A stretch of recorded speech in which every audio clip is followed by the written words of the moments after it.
Okay, welcome back. और last time हमने IUQM के क्वेश्चन करने स्टार्ट किए थे। IUQM केवी का पेपर देख रहे थे हम, और उसी को कंटिन्यू करेंगे। तो IUQM केवी का जो 2020 का पेपर है, 2020-2021 वाला, तो 1 से 5 क्वेश्चंस हमने देखे थे, और आज हम 6 ऑनवर्ड्स क्वेश्चंस की प्रैक्टिस करने वाले हैं, देखने वाले हैं कि उसमें कौन कौन से कॉन्सेप्ट्स जो है वो कॉन्सेप्ट्स अपने यहाँ पर यूज होंगे। ठीक है, तो अपन स्टार्ट करते हैं। और ये 6 क्वेश्चन आप लोग देख सकते हैं ना, तो इसका साइज थोड़ा सा बड़ा कर देते हैं। ओके, तो ABCD स्क्वायर है, स्क्वायर की साइड लेंथ गिवन है, और कुछ कंस्ट्रक्शंस हैं जो हमें अंदर करना है और रेडियस फाइंड आउट करना है।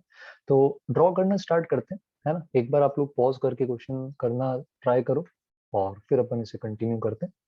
तो हमारे पास एक स्क्वायर है ABCD, है ना, ABCD। अब साइड की लेंथ 100 गिवन है अपन को, है ना, तो साइड लेंथ क्या होगी, 100 के बराबर। सर्कल है सेंटर सी रेडियस CD, तो सेंटर सी रेडियस CD से अगर सर्कल बनाऊंगा तो स्क्वायर के अंदर एक क्वार्टर सर्कल ही बन पाएगा, है ना, क्योंकि सारी साइड 100 है। तो अब अगर मैं रेडियस 100 लेकर सर्कल बनाऊंगा तो वो इस तरह से एक क्वाड्रेंट बनेगा, 1/4 सर्कल बन गया। अब बोल रहे हैं अनदर सर्कल बनाया है रेडियस R का, यही R अपन को फाइंड आउट करना है। और ये सर्कल की क्या खास बात है, ये एक्सटर्नली टच करता है इस बनाए हुए सर्कल को, और साइड AB और AD को टच करता है। तो अब ये वाला जो सर्कल बनेगा हमारा नया वाला, न्यू वाला जो सर्कल है, वो कुछ इस तरह से बन जाएगा, ऐसा। और अपन को इसका रेडियस बताना है। तो अब अच्छी बात अपने लिए ये है कि ये स्क्वायर है, स्क्वायर सिमेट्रिकल होता है ना, डायगोनल के अलोंग।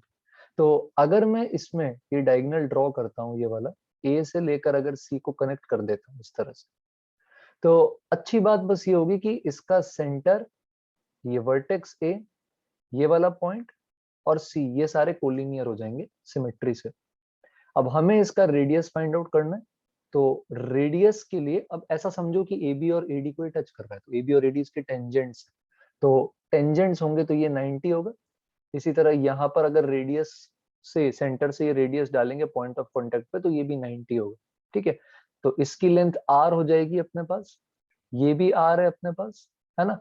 तो अगर अपन इसे ध्यान से देखें, इसे थोड़ा सा अगर मैग्नीफाई करें इस तरह से, तो अपने पास ये R है ना, ये भी R है, और ये जो रिमेनिंग पोर्शन है ना, ये वाला बचा हुआ पोर्शन, ये भी अपना क्या हो जाएगा, R।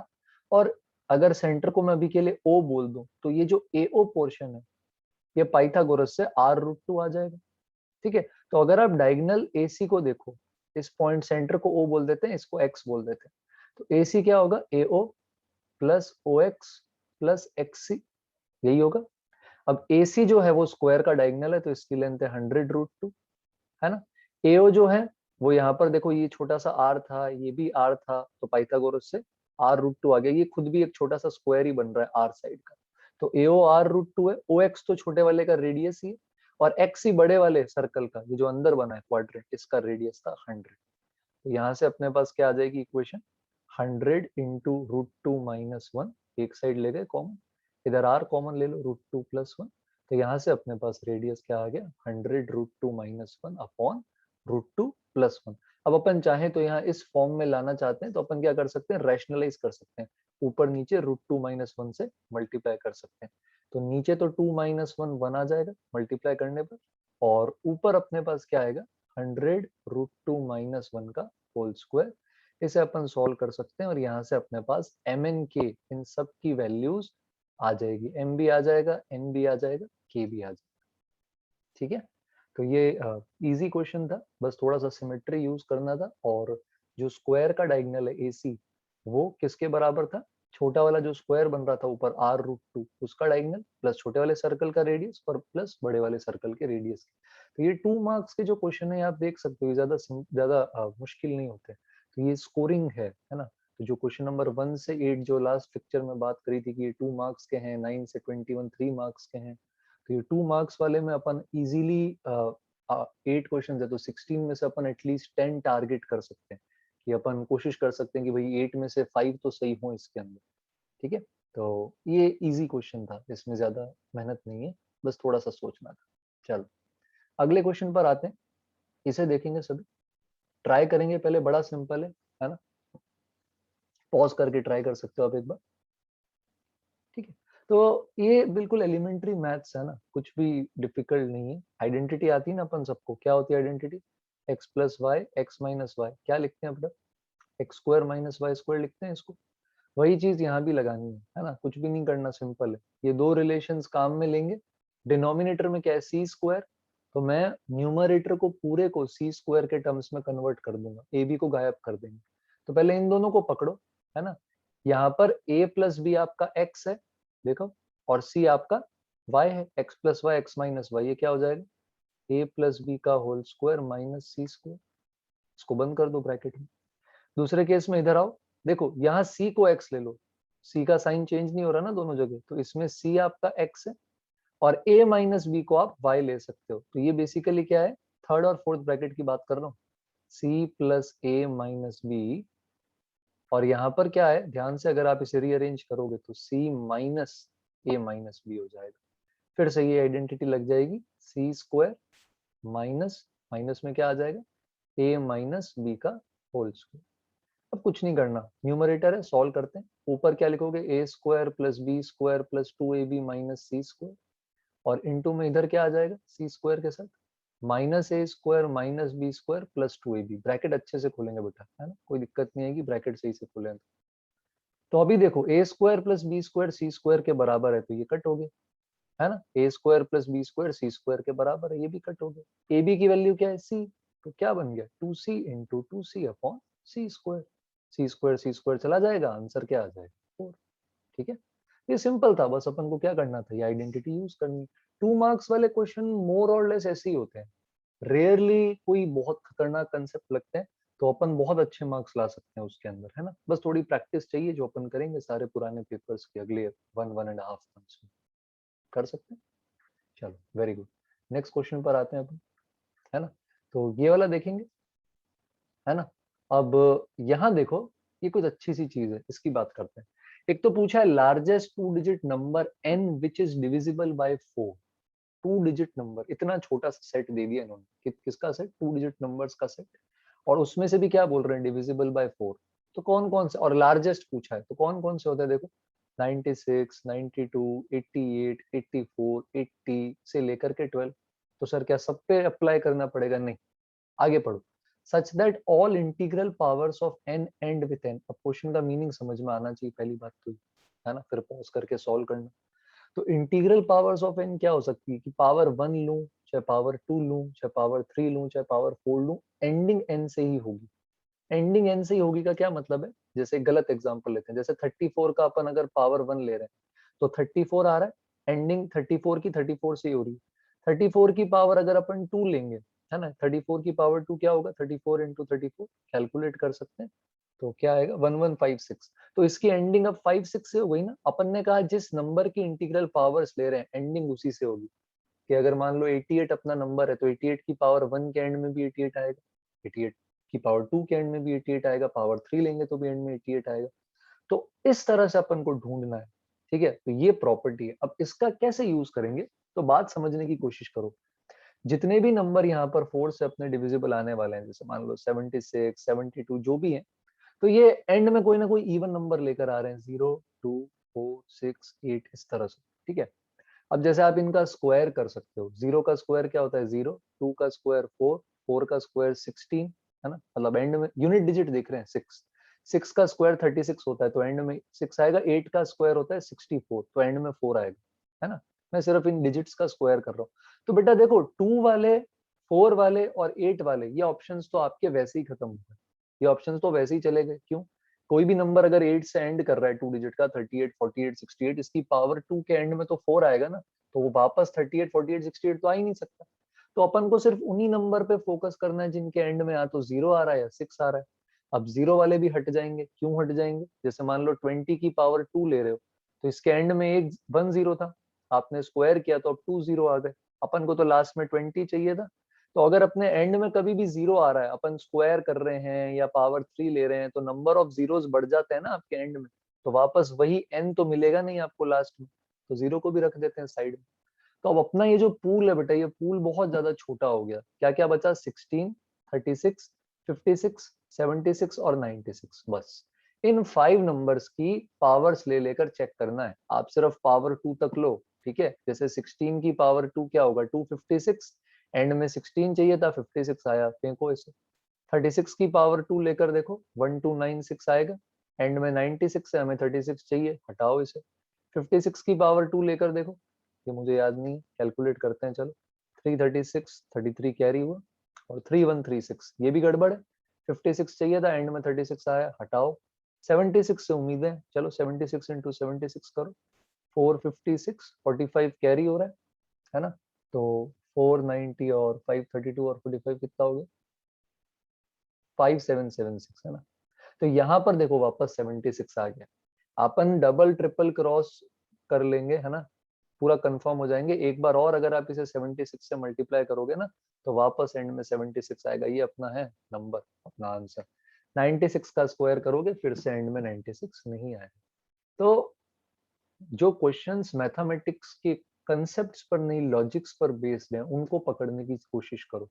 ऐसा नहीं है कि आपके 30 के 30 क्वेश्चंस IUQM में किसी चैप्टर के टॉपिक से उठा कर दे देंगे। ये ऐसे नंबर सिस्टम के या डिविजिबिलिटी के ये क्वेश्चंस बिल्कुल लॉजिकल है। अब आपको बोला 2 डिजिट नंबर, तो दिमाग में सारे 2 डिजिट नंबर आ जाने चाहिए। 4 से डिविजिबल, सारे 4 से डिविजिबल नंबर दिमाग में आ गए। Integral powers of n and with n, जब ये लाइन समझ में आई तो पता चलना चाहिए कि अगर पावर लेने पर तो सबसे छोटी पावर लोगे ना, सबसे पहले पावर 10 थोड़ी निकालोगे, 2 से टेस्टिंग करोगे ना सबकी। तो वहीं पता चल जाता कि नहीं यार, सिर्फ 6 वाले ही अपन को देखना है, बाकी सबकी तो यूनिट डिजिट भी मैच नहीं करेगी। ठीक है। तो अच्छा सोचने वाला क्वेश्चन है, बट अगर अपन सोच के करें तो अपन इसमें भी 2 मार्क्स ला सकते हैं। आंसर क्या हो जाएगा? 76। ठीक है, चलो गुड। अगले पर आते हैं। अब ये 3 मार्क्स वाले स्टार्ट हो गए बेटा, है ना। तो अब इसके अंदर कुछ कॉन्सेप्ट्स आते हैं जो अपन को नए नए देखने पड़ सकते हैं। अब ये जो 9th क्वेश्चन है ना, ये 10th क्लास के बच्चों को ज्यादा अच्छे से आएगा। 9th वाले बच्चों को पहले 10th के अंदर पॉलिनोमियल्स चैप्टर पढ़ना पड़ेगा। बेसिकली ये थ्योरी ऑफ इक्वेशंस का क्वेश्चन है, तो मैं इस पे बात करता हूँ। अपने पास ये 3 रिलेशंस गिवन है, अपन को एक्स वाई जेड निकालना है। डायरेक्टली अपन ऐसा सोचें कि चलो सर सॉल्व कर लेते हैं, क्या है, पहले इन दोनों में x को एलिमिनेट करो। x की जगह आप रख दो 7 माइनस जेड माइनस वाई का square, Y square Z square 20। नहीं हो सकता है ना एलिमिनेशन भी, क्योंकि अपन यही पढ़ते आते हैं तो यही चमकता है पहले। और यहाँ x की जगह आप रख दो 7 minus Y minus Z into Y Z बराबर 5। अब इन दोनों में से y और z को हटाना आसान काम नहीं है, ठीक है। तो अपन इनको डायरेक्टली सॉल्व नहीं कर सकते। तो इसमें अपन सिस्टम ऑफ इक्वेशंस में आपका 10th क्लास का जो चैप्टर 2 एनसीईआरटी का पॉलिनोमियल्स वाला अगर आपको याद हो, तो उसमें alpha beta gamma cubic equation बनाई थी बेटा। अगर आपका कोई पॉलिनोमियल है, मान लो ax cube plus bx square plus cx plus d, है ना, और अगर इसके रूट्स हैं अल्फा बीटा गामा, रूट्स बोल दो, जीरोस बोल दो, सॉल्यूशंस बोल दो, सेम बात है। मतलब अगर वो x उठाकर आप fx के अंदर पुट करोगे, तो आपका RHS मतलब उसकी जो वैल्यू है वो वैल्यू 0 आ जाएगी। जैसे for example x cube minus 11x square plus क्या लें 1, जैसे ये क्यूबिक है तो इसमें x बराबर 1 रखते ही ये 0 आ जाएगा। तो x इक्वल टू 1 इसका रूट है, 0। तो अल्फा बीटा गामा अगर इसके रूट्स हैं, अगर इसके जीरोस हैं, तो रिलेशन ये होता है कि alpha plus beta plus gamma बराबर minus b by a. Alpha beta plus beta gamma plus gamma alpha बराबर सी बाई ए। और अल्फा बीटा गामा बराबर minus d by a. 10th में अपन क्वाड्रेटिक पे ज्यादा फोकस करते हैं, पर एनसीईआरटी में इसका एग्जांपल भी सॉल्व है, तो ये आपको देखना पड़ सकता है सेकंड चैप्टर में। अब मैं ये क्यों बता रहा हूँ, ये जो तीनों नंबर्स है ना, तो ये ट्रिपलेट्स जो है ये इस इक्वेशन को सेटिस्फाई करते हैं। तो अपन एक्स वाई जेड को, सुनना ध्यान से, अपन को एक्स वाई जेड निकालना है। तो क्यों ना एक्स वाई जेड को किसी क्यूबिक इक्वेशन या क्यूबिक पॉलिनोमियल का रूट बना दे। अगर मैंने एक्स वाई जेड को किसी क्यूबिक इक्वेशन या क्यूबिक पॉलिनोमियल का रूट्स बना दिया, तो मैं उस क्यूबिक इक्वेशन के ही फैक्टर करके सॉल्व कर लूंगा, और उसके जो रूट्स निकल कर आएंगे वही क्या हो जाएंगे, एक्स वाई जेड हो जाएंगे। ठीक है, करके देखते हैं। तो बेटा एक तो अपन को जैसे अल्फा बीटा गामा की जगह एक्स वाई जेड मान लो, तो अपन को एक तो x plus y plus z चाहिए इक्वेशन बनाने के लिए, एक x y plus y z plus z x चाहिएगा, एक एक्स वाई जेड चाहिएगा। तो अपने पास x y plus y z plus z x है नहीं, बट अपन आइडेंटिटी से निकाल सकते हैं। ये आइडेंटिटी हम सबने देखी नहीं थी, x plus y plus z का होल स्क्वायर क्या होगा, x square plus y square plus z square plus 2 times x y plus y z plus z x. Identity आती है अपन को, x plus y plus z 7 है, 7 का square क्या आ गया, x square plus y square plus z square given है 27, और ये अपन को निकालना है x Y Y z z x. तो इसे सॉल्व करेंगे अगर, तो x y plus y z plus z x बराबर 11 आ गया। अब देखो ये भी पता है, x plus y plus z भी पता है, और x into y into z भी पता है। तो अपन एक पॉलिनोमियल डिजाइन कर सकते हैं, जैसे क्वाड्रेटिक में कैसे करते हो, x square minus sum of roots into x plus product बराबर 0, यही करते हैं। तो क्यूबिक में क्या हो जाएगा, x cube minus sum of all roots taken one at a time plus sum of all roots taken product two at a time और minus product of all three roots, यहाँ एक्स स्क्वायर आ जाएगा। ठीक है, तो वो यही इसी इन्हीं चीजों से इंस्पायर्ड है। तो अपन एक अब ऐसा पॉलिनोमियल या एक ऐसी इक्वेशन लिख देते हैं जिसके रूट्स एक्स वाई और जेड हो। तो कैसे लिख देंगे, जैसे हम एक्स क्यूब, ये एक्स और ये एक्स अलग है ना, अगर आपको एक्स पसंद नहीं तो मैं भी टी वेरिएबल यूज कर लेता हूँ, टी क्यूब माइनस सम क्या है 7, 7t हो गया, plus two taken two at a time, तो 11t, 7t square plus 11t, और ये प्रोडक्ट सबका -5। तो एक्स वाई जेड जो है बेटा वो इसी पॉलिनोमियल के जीरोज हैं। इस पॉलिनोमियल के जीरोज निकाल सकते हैं अपन, पॉलिनोमियल के जीरोज निकाल सकते हैं। पहला वाला zero upon hit and trial से निकालेंगे, तो t बराबर 1 इसे सेटिस्फाई कर रहा है, तो अपन क्या कर सकते हैं, t बराबर 1 रख के देखोगे तो सेटिस्फाई करेगा, मतलब t माइनस 1 इसका एक फैक्टर है। बाकी के दोनों फैक्टर कैसे निकाल सकते हो, इससे इसे डिवाइड कर दो, तो पहले टी स्क्वायर आएगा, T cube minus T square, क्या बचा -60 स्क्वायर प्लस 11t, माइनस का 60 आया तो -60 स्क्वायर प्लस 60, क्या बचा 5t माइनस 5, और लास्ट में आ जाएगा प्लस का 5, तो ये भी खत्म हो जाएगा। और इसके फैक्टर है t minus 1 t minus 5, t minus 1 और t माइनस 5, है ना। तो ये दो फैक्टर्स आ रहे हैं इसके, एक आ रहा है t माइनस 1 जो पहले से आया हुआ था, एक और t माइनस 1 आया, और यहाँ पर इसको क्या हो गया, एक मिनट,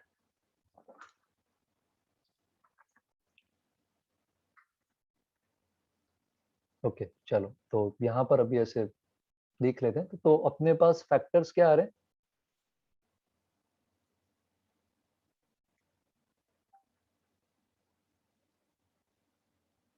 ओके, तो अपने पास फैक्टर्स आए थे t माइनस 1, t माइनस 1 और t माइनस 5। तो अपने रूट्स आ गए बेटा 1, 1 और 5। अब आप एक्स वाई जेड के यही वैल्यूज हैं, पर अब जरूरी नहीं है 1 किसको मिलेगा, 1 किसको मिलेगा, 5 किसको मिलेगा, ठीक है। तो अपन यहाँ पर क्या कर सकते हैं, जैसे x को 1 दे सकते हैं, y को 1 दे सकते हैं, z को 5 दे सकते हैं, x को 1, y को 5, z को 1 दे सकते हैं, और x को 5, y को 1 और z को 1 दे सकते हैं। ये तीनों केसेस अपन कर सकते हैं, ठीक है। तो ये तीनों के तीनों केसेस अपने पास पॉसिबल है। टोटल कितने केसेस आ सकते हैं, कितने पेयर ऑफ सॉल्यूशंस आ रहे हैं अपने पास, टोटल 3 ऑर्डर्ड पेयर्स आ रहे हैं, 115, 151 और 511। तो ये सारी चीजें अपने पास इसके केस के अंदर क्या है, यहाँ पर पॉसिबल, ठीक है। तो ये अपना 3 मार्क का था, जिसमें थोड़ी सी थ्योरी ऑफ इक्वेशंस यूज हो रही थी। तो आज के लिए अपन इतना ही करते हैं, है ना, और फिर अपन कंटिन्यू करेंगे। तब तक आप लोग और क्वेश्चंस खुद से ट्राई कर सकते हो, और अपन अब ये डिस्कशन कैरी फॉरवर्ड करते रहेंगे। तो हाफ एन आवर भले ही आप रोज निकालते रहो, ये सिर्फ इन्हीं मैथ्स ओलंपियाड की प्रैक्टिस के लिए, ठीक है। चलो तो फिर अपन ये सेशन यहीं पर एंड कर देते हैं। चलो, थैंक यू एवरीवन।